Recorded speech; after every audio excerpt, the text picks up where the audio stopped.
is the last topic from our fourth unit, that is the classification and codification. Two topics are there, classification and codification. ठीक है, तो पहले हम classification क्या होता है, ठीक है, किस बेसिस पर होता है और उसके क्या फायदे होते हैं ये हम पढ़ेंगे. Then we will start the codification in our next videos. तो पहले क्लासिफिकेशन को समझ लीजिए. अन्य जो क्लासिफिकेशन है कोडिफिकेशन की बात की जाएगी, it is definitely related to the material. ये क्लासिफिकेशन जो है ये किसके रिगार्डिंग है, मटेरियल, क्योंकि हमारा जो यूनिट है वो क्या है, मटेरियल मैनेजमेंट. तो क्लासिफिकेशन जो यहाँ किया जा रहा है वो किया जा रहा है मटेरियल के लिए, सामग्री के लिए. क्लासिफिकेशन बोले तो वर्गीकरण, सामग्रियों का वर्गीकरण किस तरीके से किया जाता है संस्थाओं में, फैक्ट्रीज में, कंपनीज में, इंडस्ट्रीज में, ऑर्गेनाइजेशन में, ये हमें समझना होगा.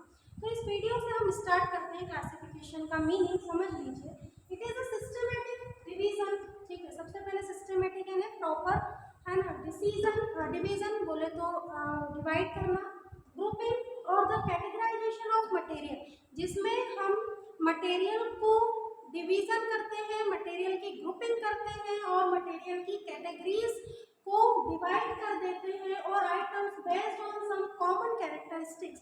अब ये जो डिवीजन होता है या हम कह लें कैटेगराइजेशन होता है या ग्रुपिंग होता है, डिवीजन, ग्रुपिंग और कैटेगराइजेशन जो होता है मटेरियल का, वो उनके कॉमन कैरेक्टरिस्टिक्स के कारण होता है. कि जैसे कोई भी आइटम्स है, जो भी रॉ मटेरियल्स है, फिनिश गुड्स है, जो भी मटेरियल जिनको आप सामग्री के अंतर्गत ले रहे हैं, तो उन सभी सामग्रियों के कुछ कॉमन मतलब कॉमन कैरेक्टरिस्टिक लक्षण होते हैं, सेम लक्षण कैरेक्टरिस्टिक्स होते हैं, जिनके आधार पर उनका डिवीजन, कैटेगराइजेशन कर दिया जाता है या फिर उनको एक ग्रुप बनाकर रख दिया जाता है, ताकि उनको आपने वर्गीकरण कर दिया कि भाई अगर येलो कलर के पाइप्स है, येलो कलर के टूल्स इक्विपमेंट्स है, तो उनको आपने क्लासिफाइड कर दिया, वर्गीकरण कर दिया कि भाई ये this all are the basis on the colour, that is yellow. Red products, blue products, ये मैं कोडिफिकेशन में और डिटेल में क्लियर करूंगी. पहले क्लासिफिकेशन में ही समझ लीजिए कि सिर्फ डिवीजन करना, कैटेगराइजेशन करना और ग्रुपिंग करना मटेरियल्स की उनकी कॉमन कैरेक्टरिस्टिक्स के आधार पर, जिसको कहा जाता है सामग्री का वर्गीकरण. ठीक है, ये हो गया क्लासिफिकेशन. अब generally a broad classification of material is shown based on their nature, use and service. Generally जो ये क्लासिफिकेशन किया जाता है सामग्रियों का, मटेरियल्स का, तो ये क्लासिफिकेशन, ये वर्गीकरण उनके नेचर बोले तो उनकी प्रकृति, यूज मतलब उनकी उपयोगिता और सर्विस मतलब उनसे हमें क्या सर्विस, क्या सेवाएं मिल रही हैं, है ना, उनसे दी जाने वाली सर्विसेज क्या है, तो उनके प्रकृति के आधार पर, उनकी उपयोगिता के आधार पर और उनकी सर्विसेज के आधार पर सामग्रियों का, मटेरियल्स का क्या किया जाता है, वर्गीकरण किया जाता है. तो किसी भी इंडस्ट्री में जब मटेरियल के क्लासिफिकेशन की बात आती है तो ध्यान दिया जाता है कि किन सामग्रियों का नेचर कैसा है. मान लो कि केमिकल्स क्या होते हैं, कुछ फ्लेमेबल केमिकल्स होते हैं कि भाई तुरंत आग पकड़ लेते हैं. अगर कोई एक केमिकल ने तुरंत फायर को, आग को सपोर्ट किया, तो जो दूसरा मटेरियल है वो क्या हो जाएगा, बर्न हो जाएगा, पूरा जल जाएगा. तो उन केमिकल्स की क्या कर दी, कैटेगरी कर दिया, उन इस तरीके के फ्लेमेबल केमिकल्स को कैटेगराइज कर दिया, एक वर्गीकरण, एक ग्रुप में उन केमिकल्स को रख दिया जो हार्मफुल हो सकते हैं ऑर्गेनाइजेशन के लिए. या कुछ केमिकल्स या कुछ मेटल्स, कुछ धातुएं ऐसी होती हैं जैसे सल्फर कि भाई वो हवा में आते से आग पकड़ लेती है ना. तो बस जो कार्बन डाइऑक्साइड होती है वो हानिकारक होती है, या किसी के टच में आ जाए तो, किसी दूसरी चीज़ों के टच में आ जाए तो कोई नुकसान हो सकता है. तो इस तरीके के केमिकल्स को या इस तरह के जो भी आइटम्स होते हैं उनको ग्रुप वाइज क्या कर दिया जाता है क्लासिफिकेशन, कि भाई जब तक इनका उपयोग नहीं आया उनको देखना भी नहीं है ना, क्योंकि बड़ा कोई एक्सीडेंट हो सकता है अगर हमने इन पर सुपरविजन प्रॉपरली नहीं किया तो. कुछ आइटम्स ऐसे होते हैं जैसे ग्लास के, है ना, कांच के आइटम्स ऐसे होते हैं जिनके टूटने वगैरह की संभावनाएं, डैमेजेस की ज़्यादा संभावनाएं होती हैं, तो उनका ग्रुपिंग, उनका कैटेगराइजेशन ऐसा कर दिया कि भाई this all are the glass items are stored in a specific place. वहाँ पर जब तक हमको काम नहीं हो हमको देखना भी नहीं है.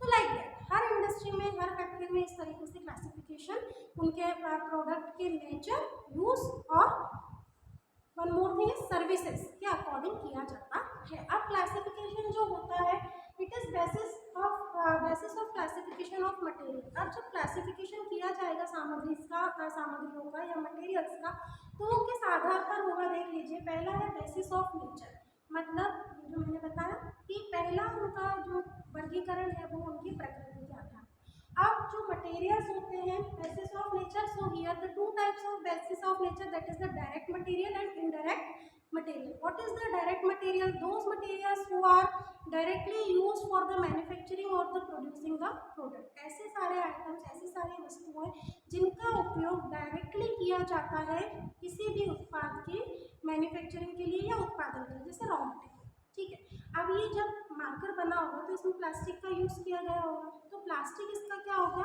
डायरेक्ट मटेरियल होगा, क्योंकि without plastic it can be manufactured, इसको बनाया नहीं जा सकता था। तो ये प्लास्टिक इसका डायरेक्ट मटेरियल हो गया, है ना। इस तरीके से जैसे हम वुड की टेबल चेयर बना रहे हैं, तो जो वुड हो गया, सनमाइका हो गया, आयरन हो गया, ये सब क्या हो गया, उसके डायरेक्ट मटेरियल, प्रत्यक्ष सामग्री जिसको कहेंगे हिंदी में। तो डायरेक्ट मटेरियल जो डायरेक्टली किसी भी प्रोडक्ट की मैन्युफैक्चरिंग में प्रत्यक्ष रूप से यूज़ किए जाते हैं। और दूसरा नेचर होता है इनडायरेक्ट मटेरियल। अब ये इनडायरेक्ट मटेरियल क्या होते हैं, जिनका यूज़ उत्पादन में किया तो जाता है बट वो अप्रत्यक्ष रूप से उपयोगी होते हैं, डायरेक्ट हमें नहीं पता होता है कि इसका यूज़ भी पड़ेगा। जैसे ल्यूब्रिकेंट्स ऑयल, है ना, या ऑयलिंग करने के लिए, ग्रीसिंग करने के लिए मशीनरीज की, तभी तो उत्पादन होता है ना मशीनरीज के थ्रू। तो जो ग्रीसिंग कर रहे हैं हम, ल्यूब्रिकेंट्स ऑयल की जिनकी आवश्यकता लग रही है, तो इनने इनडायरेक्टली अप्रत्यक्ष रूप से हमारे उत्पादन में सपोर्ट करा। तो बेसिस क्या हो गया, नेचर, कि भाई एक होते हैं डायरेक्ट मटेरियल और एक होते हैं इनडायरेक्ट मटेरियल। तो डायरेक्ट मटेरियल का क्लासिफिकेशन अलग होगा, इनडायरेक्ट मटेरियल का क्लासिफिकेशन अलग होगा, क्योंकि अप्रत्यक्ष वस्तुएं, अप्रत्यक्ष सामग्री वो सामग्री है जो डायरेक्ट, जो प्रत्यक्ष रूप से उत्पादन में उत्पाद के उपयोग नहीं आती है, बट इनडायरेक्टली उनका बहुत अपना इम्पोर्टेंस होता है। जैसे ग्रीस की कमी से मशीनें बनना चलना बंद कर दी, अब उत्पादन कैसे होगा, ग्रीस डालो भाई, ऑयल डालो, तब मशीन चलेगी, मशीन चलेगी तो उत्पादन होगा। तो इस तरीके से पहला नेचर क्या हो गया, direct material and indirect material. Second classification is based on the manufacturing process. अब ये मैन्युफैक्चरिंग प्रोसेस जो होती है वो 3 टाइप से होती है।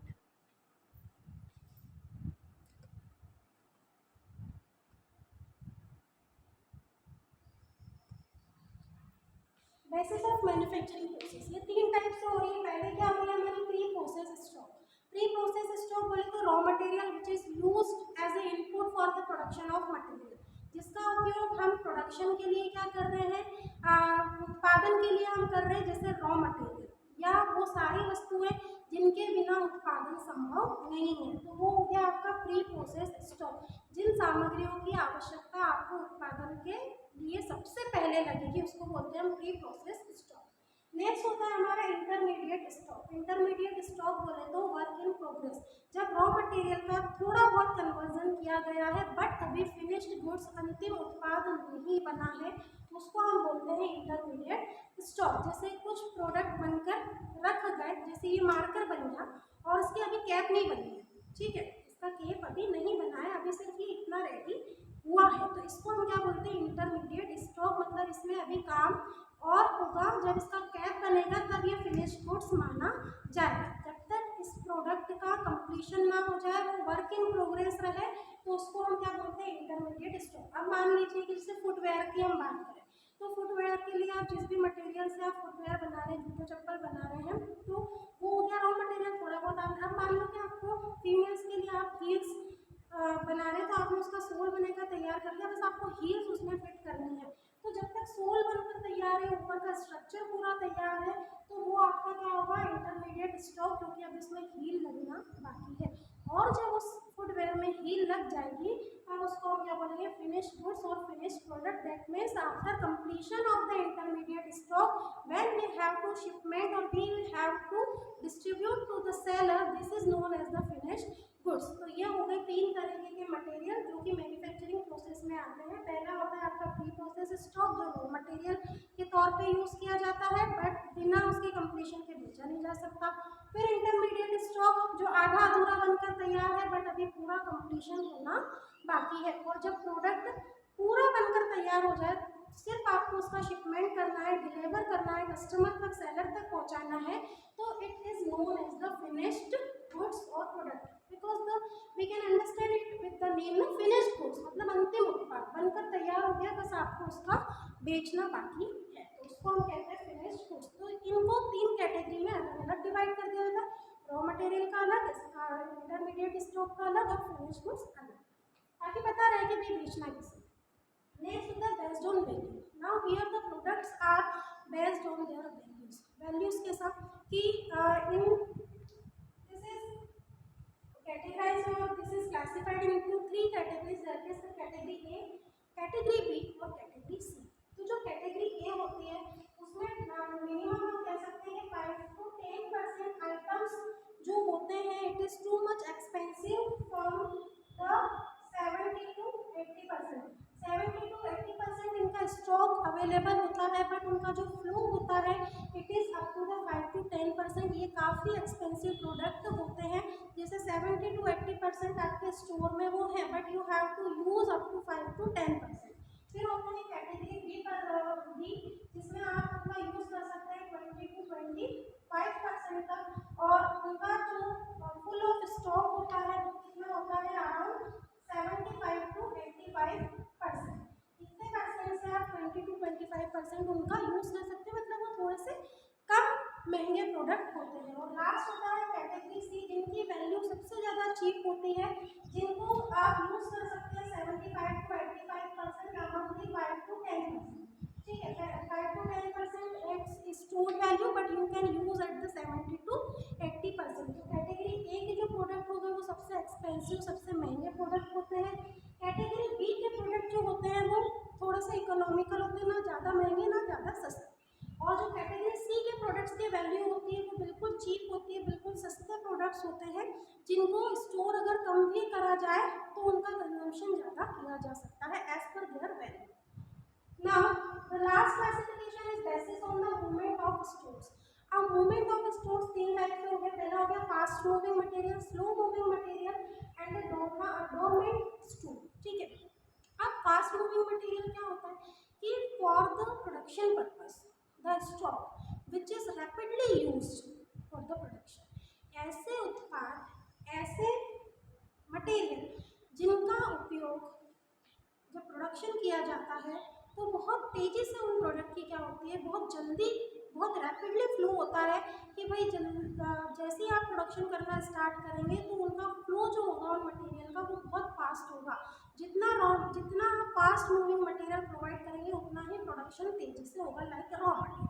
ठीक है, raw material is considered as the fast moving material, क्योंकि without raw material we can't manufacturing the products. बिना रॉ मटेरियल, बिना कच्चे माल के प्रोडक्शन करना संभव नहीं होता है। तो उसके अकॉर्डिंग फास्ट मूविंग मटेरियल नाम से समझ में आ रहा है, जिसका फ्लो, जिसका मूवमेंट बहुत फास्ट होता है, बहुत रैपिडली, बहुत कंटिन्यूस होता है ना प्रोडक्शन के लिए, वो हो गए फास्ट मूविंग। तो उनका कैटेगराइजेशन कैसा कर दिया कि भाई इनको एक तरफ रख दो, है ना, इनका कैटेगराइजेशन, इनका क्लासिफिकेशन एक तरफ कर दो, क्योंकि बहुत जल्दी जल्दी इनकी प्रोडक्शन में और अदर डिपार्टमेंट्स में आवश्यकता लगती है, तो इनका क्लासिफिकेशन बिल्कुल अलग ही कर दिया। दूसरे होते हैं स्लो मूविंग मटेरियल, नाम से समझ में आ रहा है, जिनका कभी कभार थोड़ा थोड़ा धीरे धीरे यूज़ होता है प्रोडक्शन के लिए, मैन्युफैक्चरिंग के लिए, कि तो उनका क्लासिफिकेशन अलग हो गया कि भाई ये बहुत कम उपयोग में आने वाली वस्तुएं हैं, या 15 दिन में एक बार इसकी आवश्यकता लगती है, इस मटेरियल की आवश्यकता लगती है, 8 दिन में या 15 दिन में एक बार प्रोडक्शन के लिए, उसके बिना काम होता रहता है। और दूसरा आते हैं हमारे डोरमेंट स्टोर। तो डोरमेंट मटेरियल या डोरमेंट स्टोर क्यों होते हैं कि because at present the demand of such kind of material is none.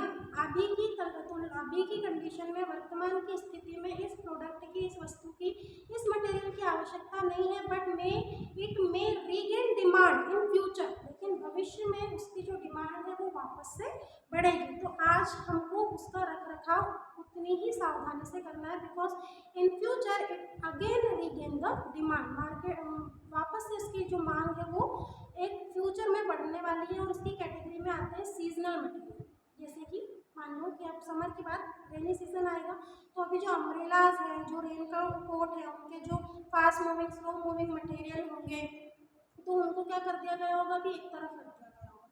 और जैसे ही रेनी सीजन स्टार्ट होगा तो उसकी डिमांड मार्केट में वापस से बढ़ेगी, एट प्रेजेंट नहीं है रेनकोट की demand, but in future it will regain the demand, market में वापस से मांग बढ़ेगी, तब उसको फिर वापस से हम क्या करेंगे, यूज़ करेंगे। लेकिन तब तक 6 महीनों के लिए तो हमको क्या करना पड़ेगा, 6 नहीं 8 महीनों के लिए तो हमें क्या करना पड़ेगा, उसको सेफ रखना पड़ेगा, ताकि उसमें किसी तरीके का कोई नुकसान ना हो, कोई डैमेज उसका ना हो। तो this is called as the dormant stock. Again वापस से समझा देती हूँ कि which type of products not needed at present and there is no demand in present but in future it may regain the demand, such type of product is known as the dormant product, example for the seasonal items. ठीक है, इसको हम कहते हैं dormant stock. तो this all are the classification of the materials. इनके आधार पर materials को, सामग्रियों को क्या कर दिया जाता है, क्लासिफाई कर दिया जाता है, जिससे आवश्यक वस्तुओं की जब भी आवश्यकता लगे, रॉ मटेरियल हो गया, फिनिश गुड्स हो गया, लुब्रिकेंट्स हो गए, direct indirect material category A B C के अकॉर्डिंग, तो सभी को क्या कर दिया जाता है, क्लासिफाइड कर दिया जाता है, ताकि जब किस वस्तु की आवश्यकता लगे तो वो सही समय पर हमें सही जगह पर उपलब्ध हो सके। तो this is all about the classification. In our next video we will discuss the advantages, benefits या लाभ जिनको हम कहते हैं क्लासिफिकेशन के, वर्गीकरण के लाभ, advantages of classification we will discuss in our next